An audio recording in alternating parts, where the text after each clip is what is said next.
This session is themed The Language of Iberian Rock Art. 3 conferences of 20 minutes each will be presented, followed by a question and answer period.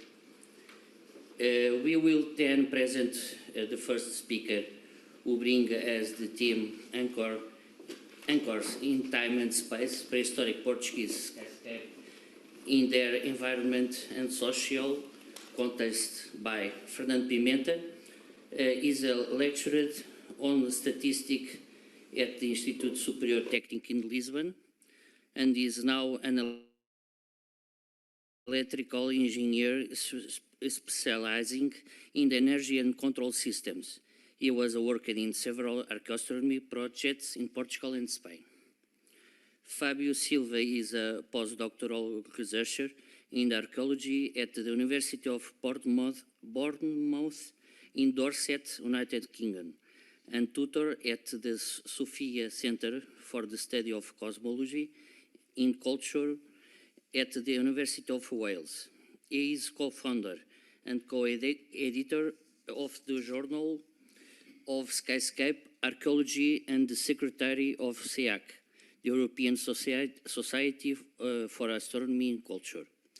Luís Tirapicos studied astronomy in the University of Porto and the history and philosophy of science in the University of Lisbon. He is a researcher of the Inter-University Centre of the History of Science and Technology, University of Lisbon. His main research interests are the history of astronomy in Portugal and Spain, Jesuit science, Iberian archaeoastronomy, and the material culture of science. Please, Fernando. Okay, so good afternoon. I must say that it was a challenge to prepare this presentation. First, because we are in, I would say, kind of linguistic conference. So we try to fit some archaeological insights. And secondly, because I will speak in a theme which is maybe a little bit esoteric for at least some people, which is, or we can call, cultural astronomy. Okay, the second challenge was I prepared 7 case studies. And then to fit in 20 minutes, I had to drop at least 3 or 4. So we will lose some of the dynamic things that I would like to show, but I guess the main part of the message will go through. Okay, so the sky is filled with entities. Sun, moon, stars, planets, constellations, Milky Way, even, I would say, the black areas that are surrounded by stars. And we have to think that, at least, especially for our ancestors, they were part of the environment and so real as land, trees, animals, birds, mountains, rivers, lakes, and the sea that surrounds them. So we will go through this skyscape, as we can call it, this mix between landscape and sky. The daily seasonal disappearances and reappearances of celestial bodies might be linked with other cycles in the environment and form symbolic templates for process of individual and social renewal, like rites of passage or burial or funerary practices, feasts, massive gatherings, seasonal migratory activities, and key moments in hunting, gathering, and agricultural yearly cycles. Such skyscapes act as temporal anchors, but also provide some spatial axes. Key moments in the transits of celestial bodies through the skies can be seen to highlight cosmological directions that can act as navigational guides. And by the way, I remember something that is related with linguistics for the buggies navigators, in which the names for the cardinal directions were related to names in ground in lands, but they don't have any connection with the actual islands where they are living, and in fact they provide an information about the islandscape of those original islands.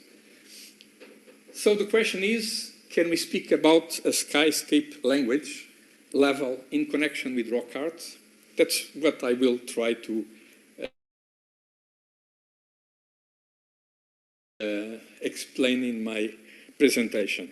So we took some opportunities, so be sure that I will not go through every one of those. I will start by the oldest, and also the one that is located in the southwestern point of Portugal. Those are menhirs that have some gravings, and probably were erected about 7,500 years ago. You see here the small white crosses represent the menhirs, and the white circles, these are the settlements. And this is the place where they are located. It is interesting because in most of the settlements we find connections with selfish activities. For instance, Barnacle, we have here today, the capital of Barnacle in Portugal is located here, Vila do Bispo.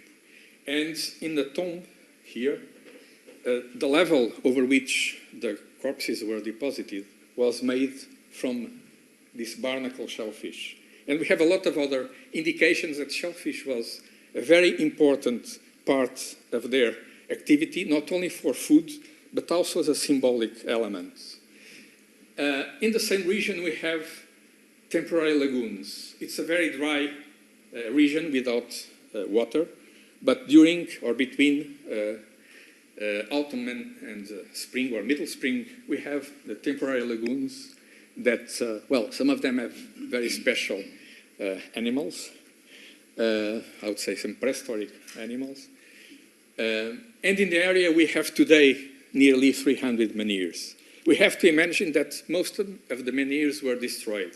So those are the remnants of a past magnificent landscape with white polished stones that would be very bright under sun or moonlight. And they had carvings that were enhanced by red ochre paintings. And most of the paintings, we can think that they are serpentiform in their origin. So we have a serpentiform, or it is also a kind of serpentiform, but like this, or like this, or like this. So most of the carvings are very uniform. We can see here basically all the kinds of different carvings that we can find. And also in the pottery of the settlements, we find the same type of decoration. The menhirs, as I said, date from, I would say, the middle and end of the 6th millennium before Common Era.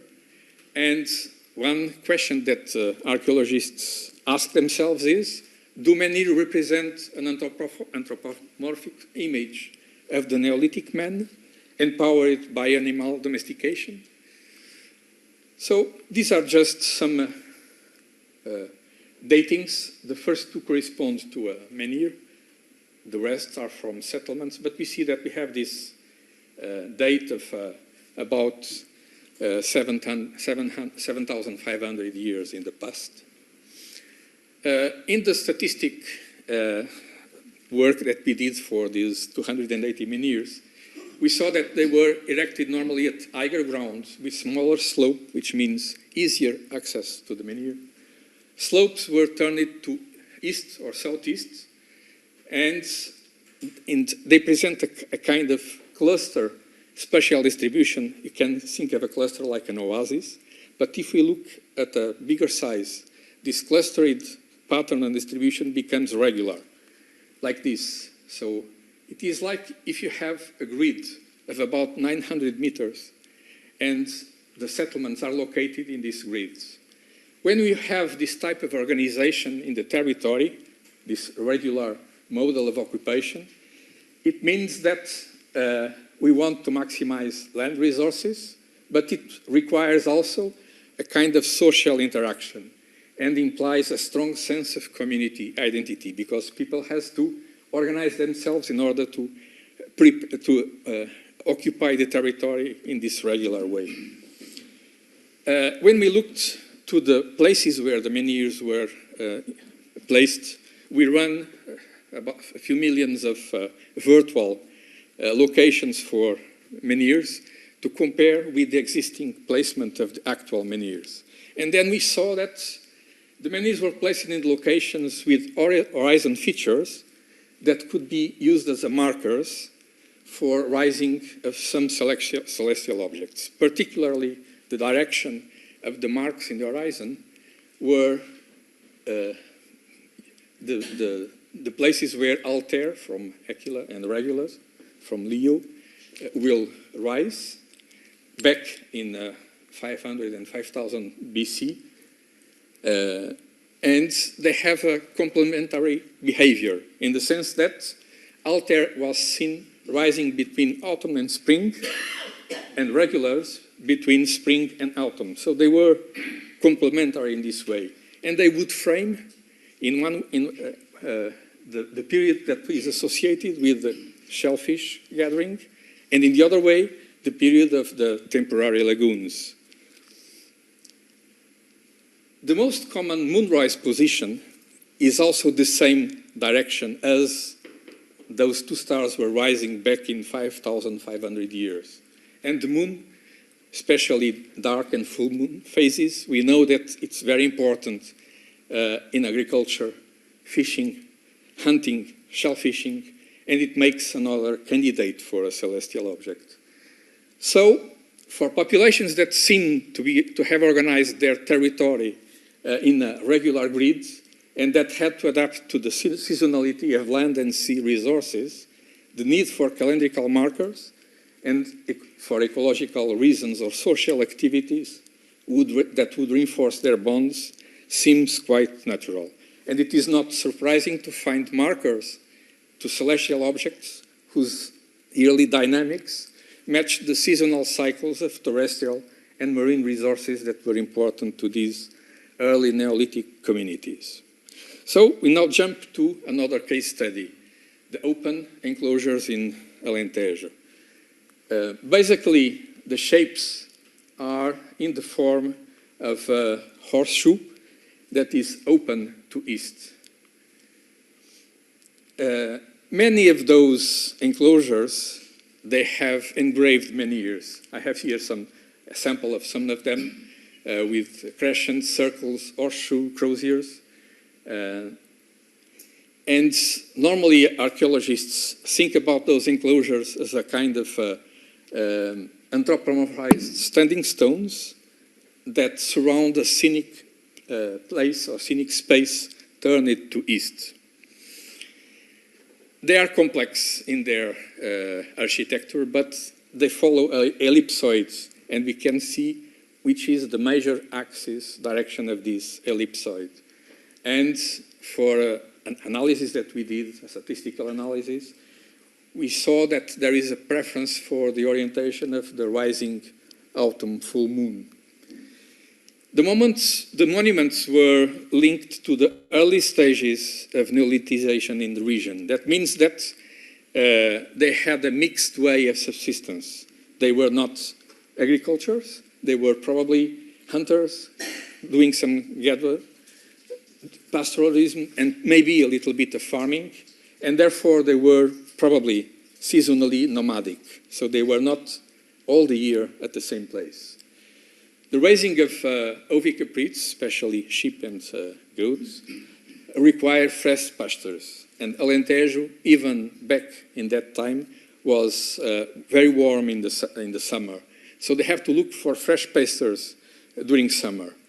And it is interesting because all the historic records that we have today, they speak about a long distance winter transhumance. That means that from spring to autumn, people from Alentejo would take their ship. They would go for a few hundreds of kilometers to the top of mountains in center north of Portugal. And then they would return around autumn. And this was practiced at least since Middle Ages. So these are recorded in historical records.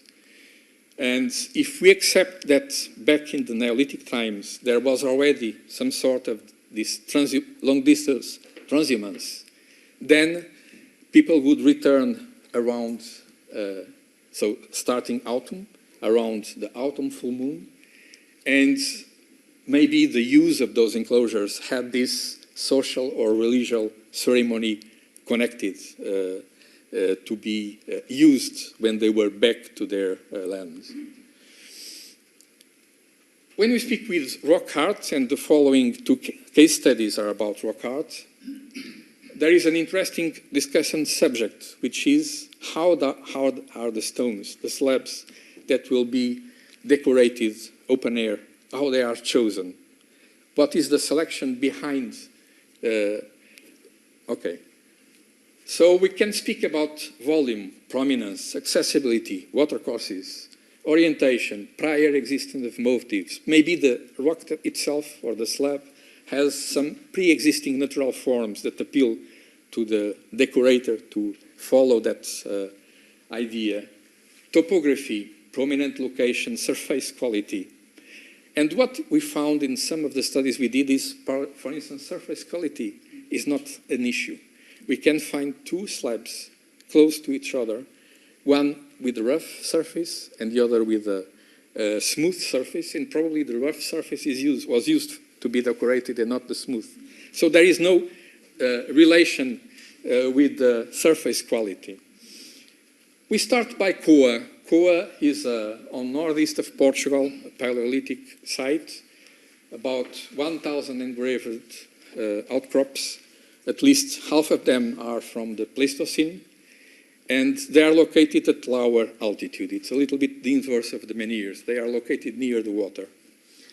And what is interesting is, if we look to the orientation of the hill where they are located, the orientation of the area is quite uniform.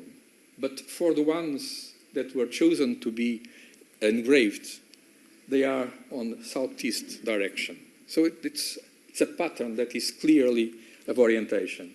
Of course, we can speak that maybe those are the faces that are hotter in winter because they are turned to the sun.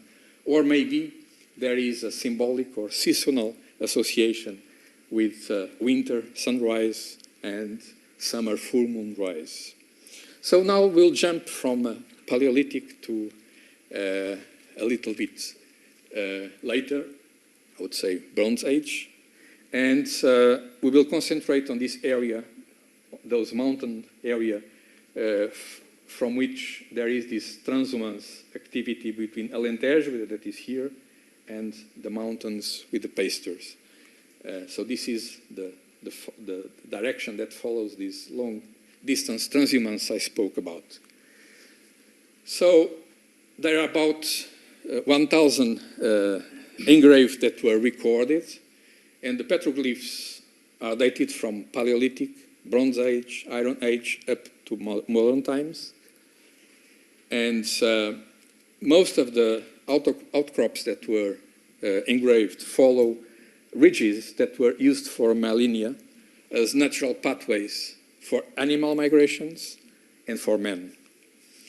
So they can be on, most of them are located in these routes, I would say. They appear in large concentrators, dominating the landscape, and some use large slabs that are full decorated. We have a second type of engraved rocks. They are located in V-shaped valleys, so they are not on top as the ones before. They are lower in the ground, and they are normally the richest and more uniform in typology of engravings. And they have something in common. Normally, so here I have the slab that is engraved. There is a river, and this is in the west direction. So I would see sunset or moonset in that direction. And so this is sunset. Sorry, this is sunset. And then if I turn to the slab that is engraved, I see normally either sun rising on top of a hill or moon rising. These are the extremes. So moon would rise between the green and the red curve. This is Ferraduras, another site. And the same pattern. We have a river on the west direction, and then, so I would see a sunset over the river, and if I turn to the slab, the same appears, always the summer sun rising here, or the extreme directions of moon rising on top of the hill. This were a place, due to these alternating ridges and deep valleys, that was used as a shelter during the glaciation. And then later, because of the increasing summer drought, the herds would have to migrate between the fresh top of mountains down, depending on the season. And it is normal that Paleolithic men follow those movements. And we find on top of the hill some paintings in the same area, Paleolithic. Probably they were used, those places, as observation and hunting grounds. And we have a mix of decorations. In one hand, you have the locals, the guys that live in those valleys.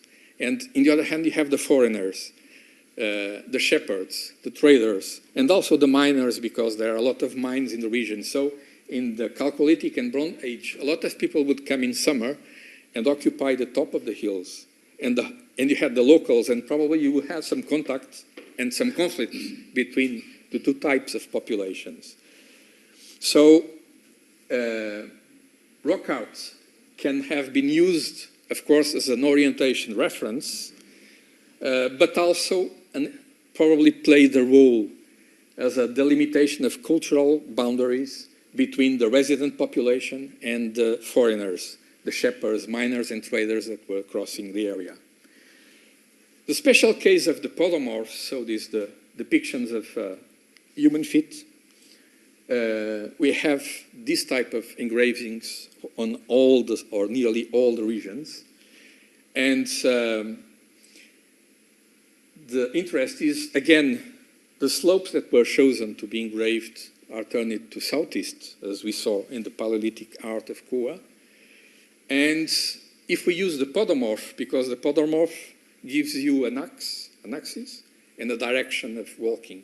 So you can see what is the direction that the podomorphs are using. And it's quite interesting.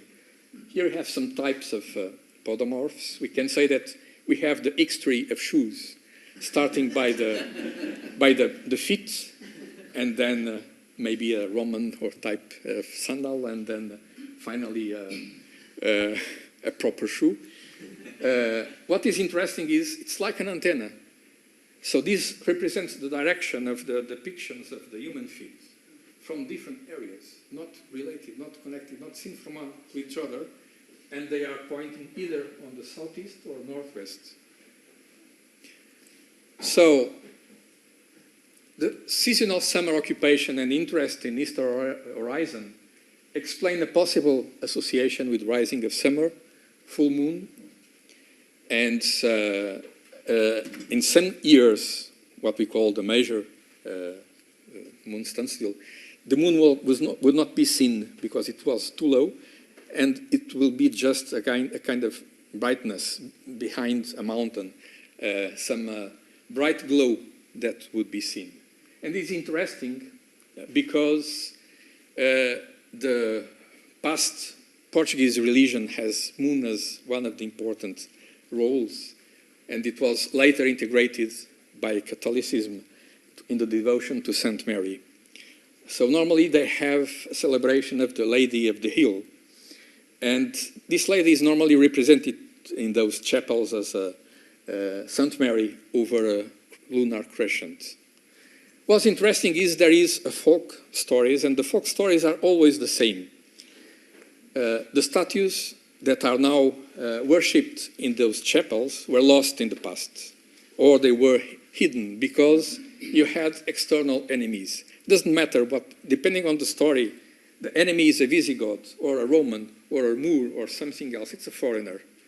And miraculously, there was a bright glow behind the top of a mountain, and the statue reappeared. And so they built the chapel on that. Another folk stories which are interesting is related with fertility. One of the stories, it's on the Culcurinho hilltop. It was still practiced until the beginning of last century. The young and married people would climb at sunset by a trail marked by the feet of many pilgrims in stone, would spend the night on the Culcurinho hilltop near the chapel until sunrise, and that will provide fertility, and it will help find the right companion for the life. So, what can we conclude from the case studies that we saw? So we see that there is a careful choice of location to place standing stones, or to choose slabs to be engraved. And also the orientation of the engravings seems to be important. And the same appears in the construction of the megalith structures. So we see some cases that illustrate a variety of ways that skyscapes find crystallized in the archaeological records.